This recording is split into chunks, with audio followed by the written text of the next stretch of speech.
Herschel Walker's children that he does not spend time with.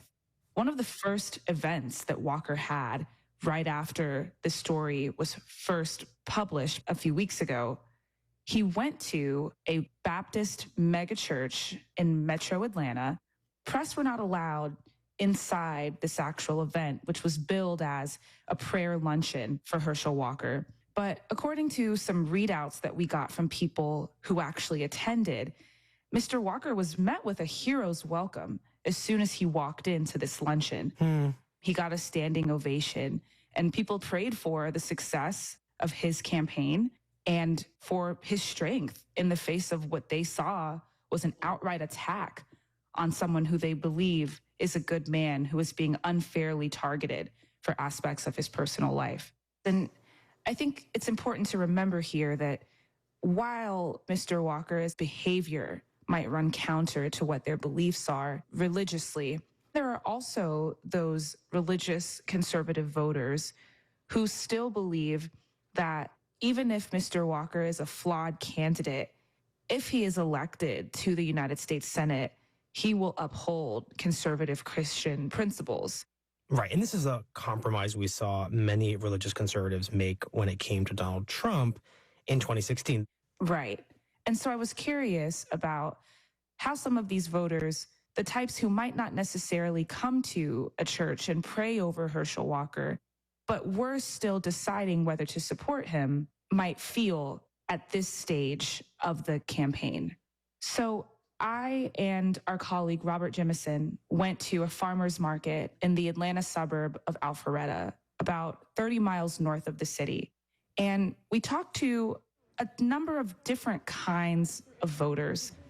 How would you characterize your politics? Which party do you usually identify with more? I'm a Republican. So how are you feeling then, specifically around the Senate race between Raphael Warnock and Herschel Walker? Who do you plan to support at this stage? I simply don't know, to be honest with you. I do struggle with that one. For those who were conservative, some of them weren't sure if they wanted to support Herschel Walker. I don't like the hypocritical side of the Herschel Walker thing. I think there are a lot more qualified candidates for the role. I wish there was someone else, but there's not. I'm a little disappointed the Republican Party chose him. Some people felt like they were going to leave the Senate portion of the ballot completely blank. I'm probably not voting. I might just not vote on that particular category. Since I'm a Republican, it might be something I don't check off. So you wouldn't vote then for Raphael Warnock? It would either be you vote for Herschel Walker or nobody? Yeah, correct. And then there were others who said, I am a Republican and I want to see Republican control of the Senate. Raphael Warnock's been a rubber stamp for Biden. And they understood that while Herschel Walker might have a lot of personal baggage, he would still be a reliable Republican vote in the chamber at the end of the day. If you get too involved in the private life of any politician, you won't vote for any of them. Yeah. Thank you. And we're still talking about a swing state where elections can be decided by fewer than 20,000 votes. And so it's not a great sign for the Walker campaign. Right.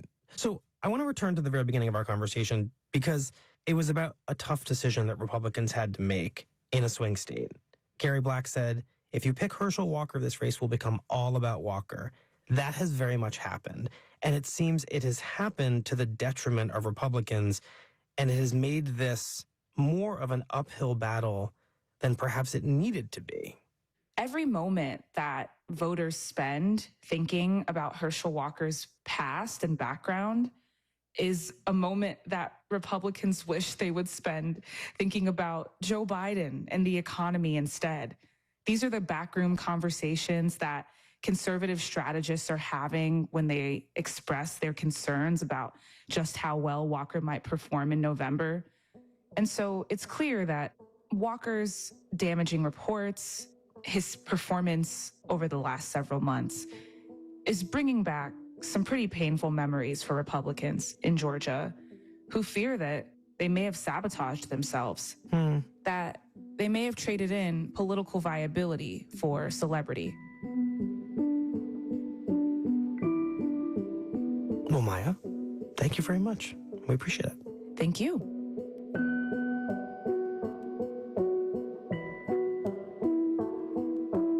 The Times reports that since Herschel Walker's ex-girlfriend accused him of paying for an abortion, 4 different polls have found that he's fallen behind Raphael Warnock by an average of 2.5 percentage points, suggesting that the scandal has hurt Walker's standing with Georgia voters. During their first and only debate on Friday night, Warnock made a rare and pointed reference to Walker's personal life, saying, quote, "My children know that I am with them and for them, and that I support them in every single way that a father does."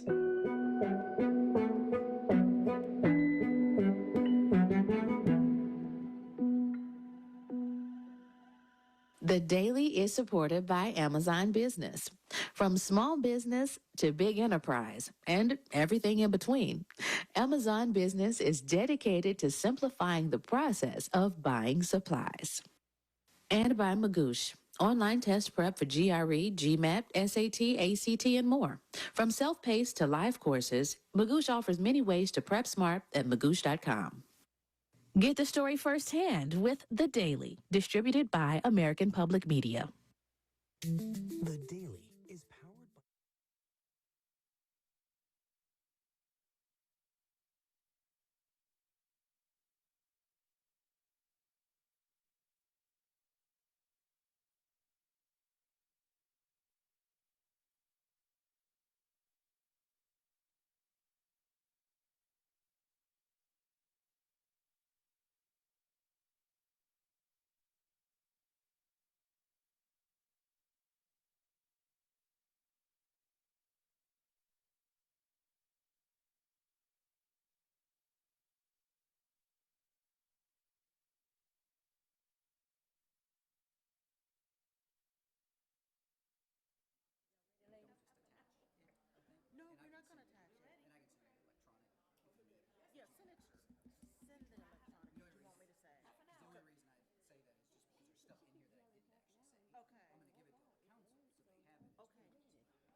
I was writing and I thought, can't keep up with this whole time we didn't Actually, the record. original version is like 6 pages, but most of it was backup in case there were questions. Okay. Good evening, everyone. Good evening. I would like to call to order our October 17, 7 p.m. meeting. I'd like to call the meeting to order, and I will ask our clerk to call the roll. Miss Moon Reynolds. Here. Miss Sanchez Jones. Here. Mr. Bestpitch. Here. Mr. Cobb. Here. And Vice Mayor White Boyd. Here, and a quorum is present. At this time, I would ask Mr. Cobb if he would do the invocation, and I will lead you in the Pledge of Allegiance. If you would please stand.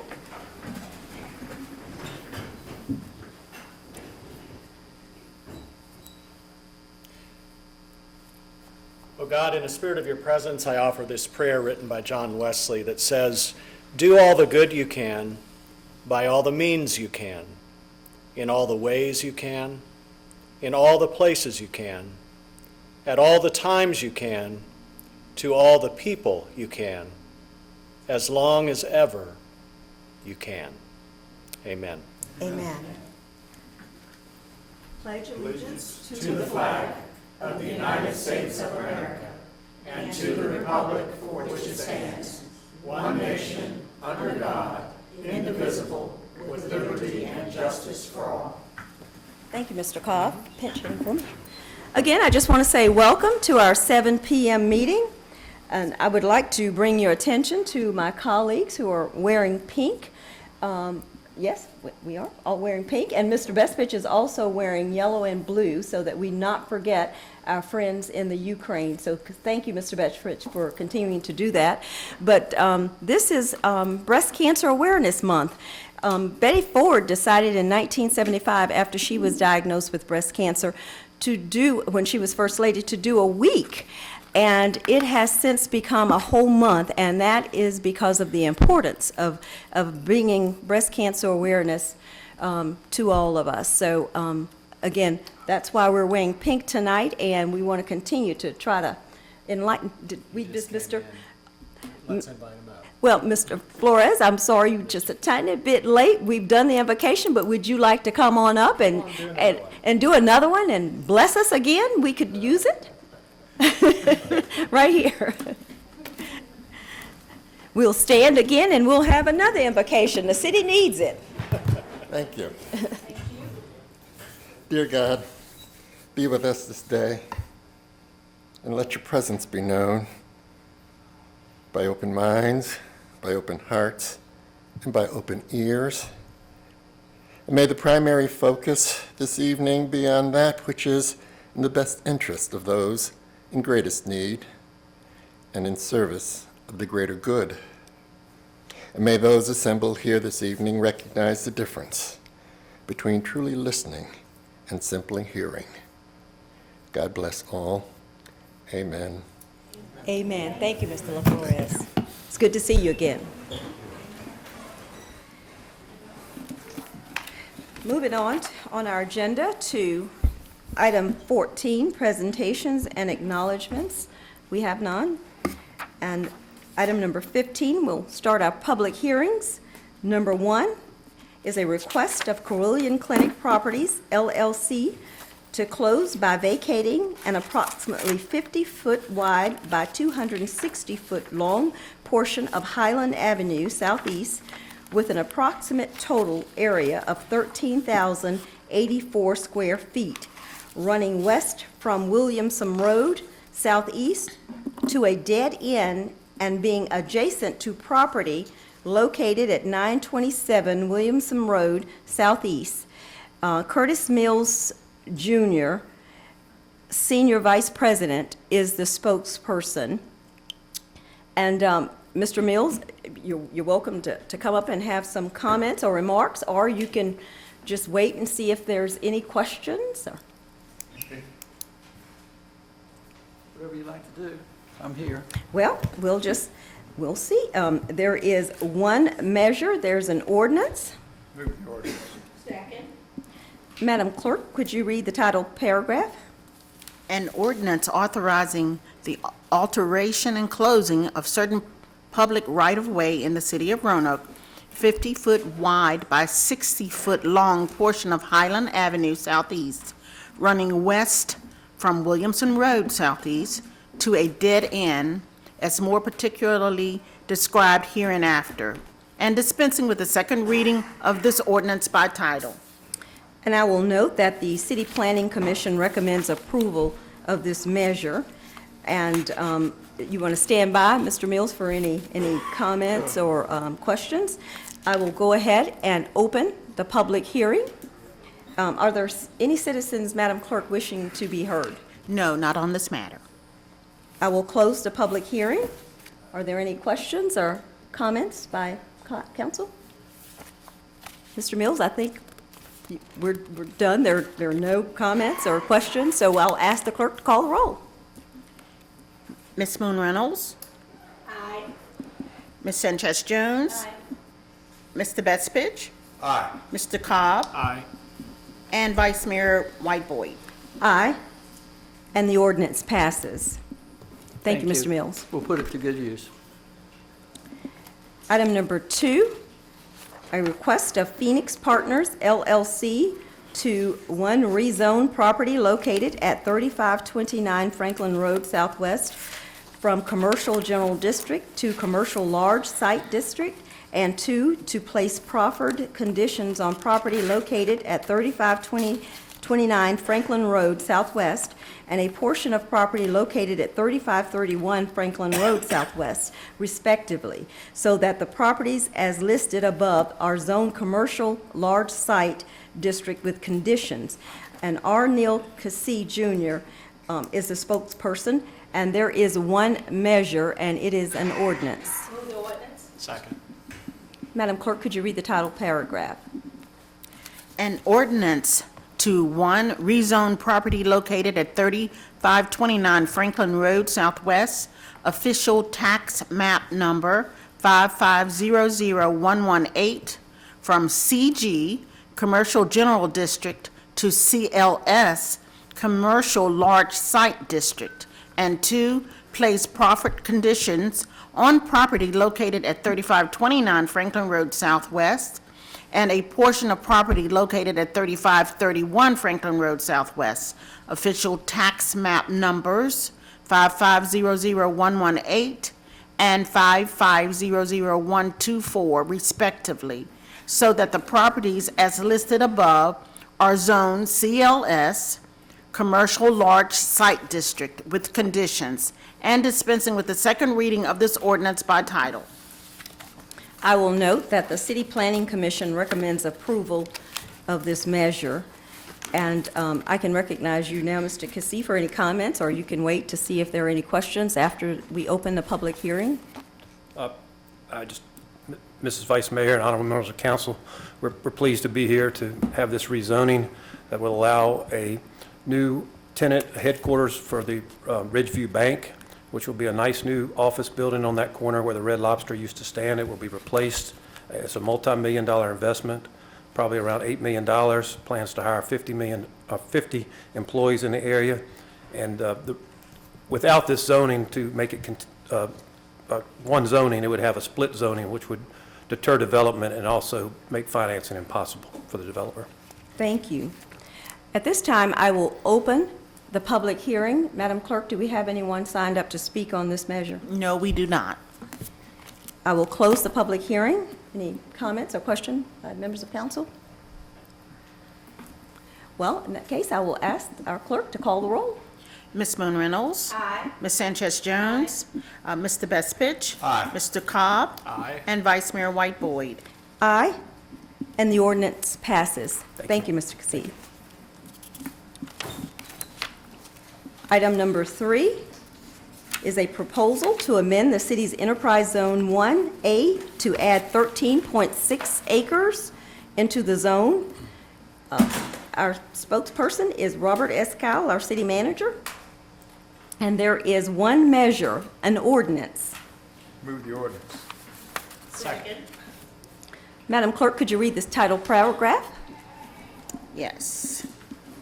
A resolution authorizing the proper city officials to make boundary amendments to the city's Enterprise Zone 1A that will add certain areas not currently within Enterprise Zone 1A to Enterprise Zone 1A, authorizing the city manager to apply to the Virginia Department of Housing and Community Development for approval of such boundary amendments, and authorizing the city manager to take such further actions as may be necessary to obtain and implement such boundary amendments. Mr. Cowell, I'll recognize you for any comments, or if you want to wait until after we open the public hearing. Yes, nothing to add beyond what's in the council report, but if there are any questions, Mark Nelson is here to also help answer those, so thank you. Well, I will open the public hearing. Are there any citizens wishing to be heard, Madam Clerk? No. Well, I will close the public hearing. Any comments by my council? Mark has something. Mark, you have something?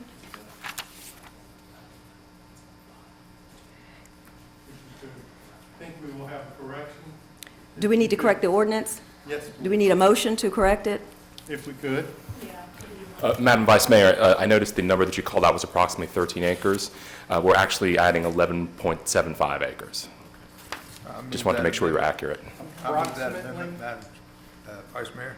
Yes. We're getting right now, we're getting a motion to amend, Mr. Cobb, if you want to hold on just a second. Mr. Bestfitch, you want to? Yes, my motion is to amend. And is there a second? Second. Madam Clerk, we need to call the roll on the amended ordinance. He just said approximately. He didn't. Yes. Yes. Just want to make sure we got it right. Yes. Thank you, Mr. Nelson. All right. Ms. Moon Reynolds? Aye. Ms. Sanchez Jones? Mr. Bestfitch? Aye. Mr. Cobb? And Vice Mayor White Boyd. Aye, and the ordinance passes. Thank you. Could I just ask a quick question? Mr. Nelson. I have the map in front of me, but the public doesn't. Okay. Could you just describe where the acreage is and where you're expanding the enterprise? There are actually 14 properties that are being added, totaling so it's a lot of 11.75. A majority of that, which is about 3.5 to 3.75 acres, is going to be along Brandon Avenue Southwest. As you head out towards the Salem line on Brandon Avenue, there is a large swath of office park over there. I think there are about 7 or 8 properties that are there that are really in need of revitalization, and we think that by adding them to the zone, that would allow to spur development along that corridor. Thank you. Thank you, Mr. Nelson. Mr. Cowell? Yeah, if I may, just in case folks are interested in seeing that map, it is available on the website as a part of the packet. And thankfully, because of the new software we're using, it's all legible, so you can actually see the maps quite well. So if folks, and certainly if someone otherwise wants to see or ask any other questions, they can certainly reach out to Mark at the Office of Economic Development as well. So, thank you. We approved the amendment, but now we need to vote on the measure as amended. I'm confused. It don't take much. On the map, you had the proposed additions is 12.5 and... Right, I noticed the map this morning. The map actually needs to be corrected, but in the report and on our spreadsheet, it's 11.75. Okay, yes, ma'am. okay, that's what I was just trying to get to. Okay. So, Madam Clerk, we have voted to amend the ordinance, but now we need to vote on the amendment. All right, I'll call the roll. Please. Ms. Moon Reynolds? Aye. Ms. Sanchez Jones? Aye. Mr. Bestfitch? Aye. Mr. Cobb? Aye. And Vice Mayor White Boyd. Aye, and the ordinance passes. The amended ordinance passes. Thank you, Mr. Nelson. Moving on to item 16, other business, and we have a presentation by Andrea Burney, the Wellness Director at the Kirk Family Y, to share some information with regards to its RISE 540 program, activities and initiatives.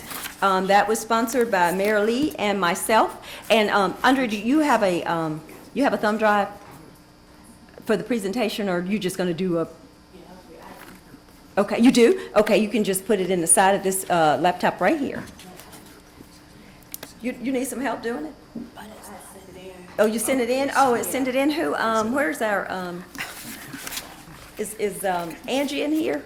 She's, it might be in there already, okay. You see it? There you are, yay! Oh yeah, we're good, We just kind of panicked there for a minute, but we're good. Like, where's our tech people? Don't touch anything. I'm gonna mess it up. I know, right? I know, like, where's Angie? Where's?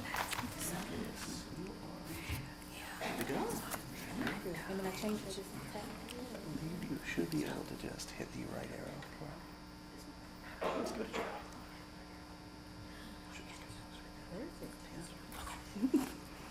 Well, welcome, Andrea, and thank you so much for coming, and welcome all of you RISE 540 kids. Yay! Yeah.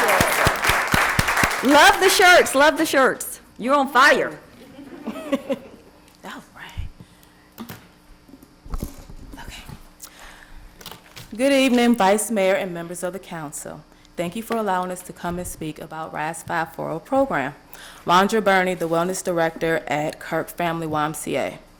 I wanted to start by introducing our CEO and President of YMCA of Blue Ridge, Mark Johnson. You have the Branch Executive Director of Kirk, Kate Johnson. Okay. And also our Youth and Family Director, Logan Spencer. And also, as you saw, we have a few of our volunteers and our RISE 540 participants that came with us also. So thank you all for coming. We started this program about 6 months ago to create a positive and safe space for kids in our community. Within our program, we have activities that help uplift the WISE mission to build healthy spirit, mind, and body for all, as well as providing a positive experience in the community. The programs have included painting classes, pool parties, back-to-school cookouts, And we also focus on having activities like walking up to the star, which all of them did, made it all the way up to the star with no problem. So proud of them. Let me oh, here's some pictures. So the program has, Rise 5 is for ages 12 to 15-year-olds, and they can be members or non-members of the program. It's held every fourth Friday with the hopes of it growing and adding more days. Food is always provided, and everything is free of charge. So, there we go. So we just wanted to thank you for letting us come out and tell you about our program. We have a brochure if you would ever like to stop by and see what we're doing. And we also have the T-shirts for you all that we brought for each one of you to wear to it. We get excited. So we have the T-shirts for you, and it's just, we've done it for 6 months, and it's a program. We have between 25 to 30 kids, and they all come out every month, and they sign up, and they hang out. They get to eat, and we just finished eating, and they have fun. They spend time together. It's mostly Roanoke City kids, different schools, and they just have fun, and the Y is a safe place for all of them to be at, and I'm hoping they enjoy it. The numbers are getting bigger. They're enjoying it. They love it, and we want to thank you so much for allowing us to come and tell you about it. Well, thank you for coming Yes, down. We thank appreciate you. it.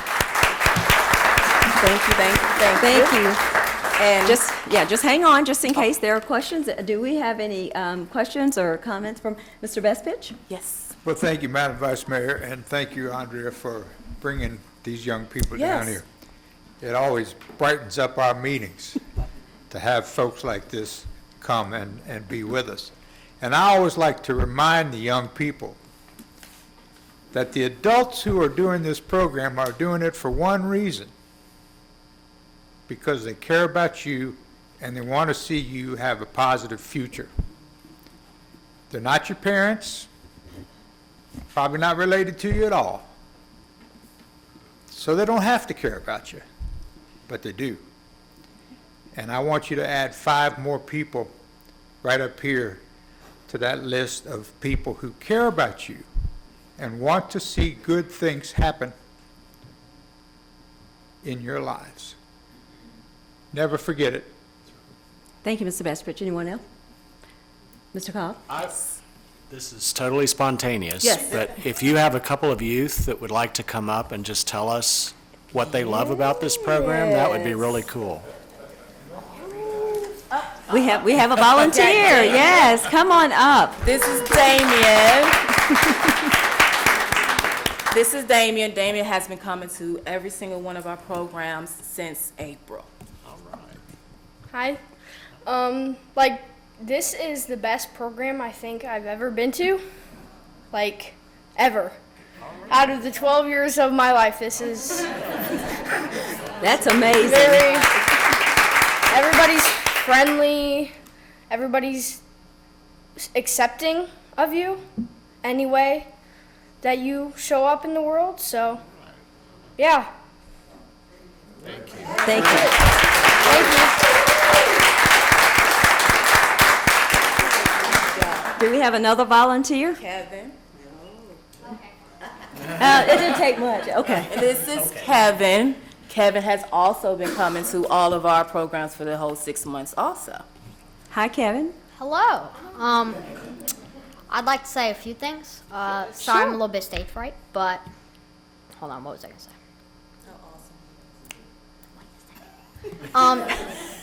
So far, I've made over 5 friends here, and I haven't been to every single one. I was just gonna correct you on that, but I've been to almost every single one, and so far, I've made a lot of friends. It's enjoyable, and it's good taking a break from being on games, and I can't believe I'm saying that. But it's just a good time to hang out with people I don't know yet, but hopefully get to know and meet new people. So yeah. Yeah, well, all right.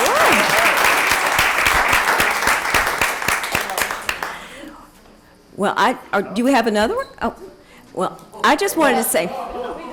This is Candace. Candace? Candace is volunteer staff, and she's been helping me out for the whole time from the beginning of starting it. Hi, my name is Candace. I'm a volunteer, not a kid. I got to correct the kids sometimes. I'm actually 25. I love doing this with them. I have a full-time job, but I make sure I'm off every single time so I can come out here and hang out with the kids, tell them a little bit more about me and let them learn about them. Figuring out their personalities and talking to them is really nice. You know, I want to help the kids in the city. I want to help them. I want to talk to them. I want to let them know that hey, I'm a young person. I do this, and I still get to hang out with you guys. And it's really nice just being around them, talking to them, having fun, learning more about them. But there's some good kids, and it's a really good program. And I'm really excited to offer it to people when I'm like, hey, do you have a kid from 12 to 15? They're like, well, yeah. And I'm like, well, I have a completely free program. They're like, well, how much? And I'm like, I just told you free. What do you mean? Right, yeah, right. Completely free program. You can bring them out, drop them off. We'll feed them. We'll teach them a lesson. I brought the sheriff out to talk to him, hang out. He loves it. But I'd love to see you guys there if you got any time. Thank you so much. And I just want to say about Andrea. Andrea moved here from Tidewater. How many years ago, Andrea? About 12 years ago. Andrea is my stepdaughter, that's Colbert's daughter, and she moved here 12 years ago and has made Roanoke her home and has taken this initiative. This was her brainchild, 540. You know, all the kids are always 757. So she has relinquished the 757 and adopted the 540 and doing things like this to help our young people in the city. So I know Colbert's proud of her, but I am super proud of her for doing this. And when she told us about the program, I said, you need to come share this with council because we have viewers also. You know, you're Facebook Live and we're on RVTV. So word gets out. So I wanted you to have an avenue to share this program because it's a wonderful program. And thank you for doing that because we need opportunities and outlets for our young people. And this is very positive. We've heard from some of the young people. And thank you, Mr. Cobb, for asking them to do that because now we've heard from them and we really appreciate what the Kirk Family Y is doing and always one of our partners. We have also recruited Kate Johnson, who has been voted in as a member of the EEAB, Inclusive Culture. So they're just helping us all the way around. We're partnering with these guys. So we just appreciate it and thank you so much for taking your time to come down and speak with us and bringing some of your young people with you. We appreciate it. Thanks again. Thank you. And we have gifts. Thank you so much. And you guys are welcome to stay. We have just one other item, hearing of citizens upon public matters. City Council sets this time as a priority for citizens to be heard. If deemed appropriate, matters will be referred to the city manager for response, recommendation, or report to the council. Madam Clerk, do we have any speakers signed up for the public hearing? For the Public hearing? Yes. No, the hearing of citizens. We'll Hearing get it of right. citizens, We'll right. get it right. We'll get it right. Yes, we have 3 people signed up to speak. Our first speaker will be Paul Cretin. Mr. Cretin? He's still here? No, Okay, don't Madam see him. Clerk, move on. Okay, Teresa Gill Walker. Ms. Walker?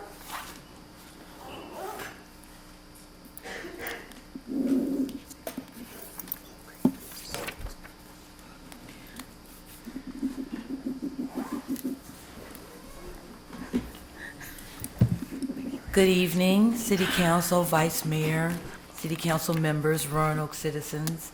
My name is Teresa Gill Walker, and I'm here today to ask a couple of questions. But first I have to say, as I always say, since I moved back home 20 years ago, I love Roanoke. And this here, 540, RISE 540, is a perfect example of how exceptional our city is and will continue to be and continue to grow. So I just want to give you another hand of applause because you guys are awesome. So I just got a couple of questions this time. And, you know, if you can't answer it now, I did include my email, or you can go on Facebook to answer under Friends of Evans Springs. One of the things we are concerned about or questioning is, why does the Evans Spring project keep coming up? I mean, is this something that the city council is always considering and it just keeps coming up? Or is it something that the developers have come back to the city and said, look, yes, the planning commission denied us in 2020, but we think we've come up with a better plan, so we'd like to approach you again to see if we can get this done. That is one of my questions. If you can't answer it now, I understand. You might have to speak to the city attorney and stuff. And another one is, can you give us an update on the request for the proposal for the consultants? Because I know we were talking about this in September. We were talking about this in August. I know the city council voted in June to pay for consultants to examine what was going to be needed, done, discussed between the developers, the city, and the community.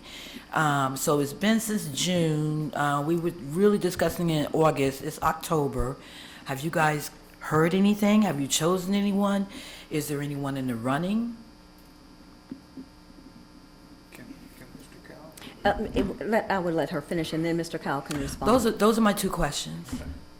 Mr. Cowell? Yeah, so what I'll do is I'll follow up in more detail, but there has definitely been, as was indicated, a request for proposals was sent out. Proposals were received, those have been reviewed, and there has been a process they're going through now to actually select one of those.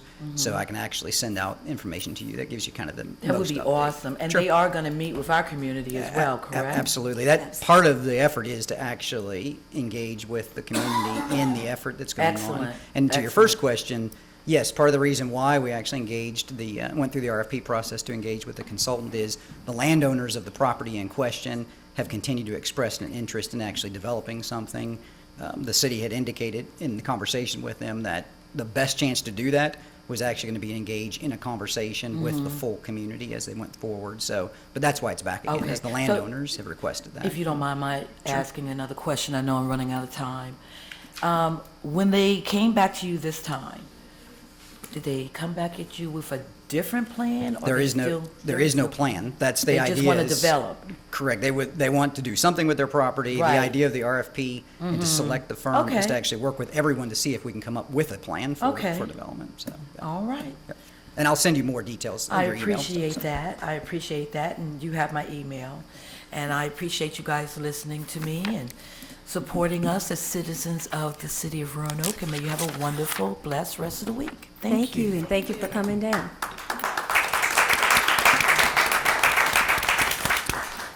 Madam Clerk, do we have another speaker? We had 3, I only heard from 2. Yes, we have one other speaker that didn't show at 2 o'clock, and I will give him an opportunity to speak if he's here. Scotty Smith. Mr. Smith, you come back? Nope. Okay, well, Madam Vice Mayor? I think we passed the certification yeah, of we're the getting ready close- to do okay. it now. Yes. Just want to make sure it's. Yeah, it's on the yeah, agenda up front. we're on it. Okay. We're on it, and I will ask one of my colleagues, will they bring us out of closed meeting? Do our cert, anybody? Somebody? All right. I move with respect to any closed meeting just concluded that each member of city council in attendance certify to the best of his or her knowledge that 1, only public business matters lawfully exempted from open meeting requirements under the Virginia Freedom of Information Act, and 2, only such public business matters as were identified in any motion by which any closed meeting was convened were heard, discussed, or considered by the members of council in attendance. Is there a second? Second. Madam Clerk, could you call the roll, please? Ms. Moon Reynolds? Aye. Ms. Sanchez Jones? Aye. Mr. Bestfitch? Aye. Mr. Cobb? Aye. And Vice Mayor White Boyd. Aye. And the motion passes. And there being no further business to come before this council, this meeting is adjourned.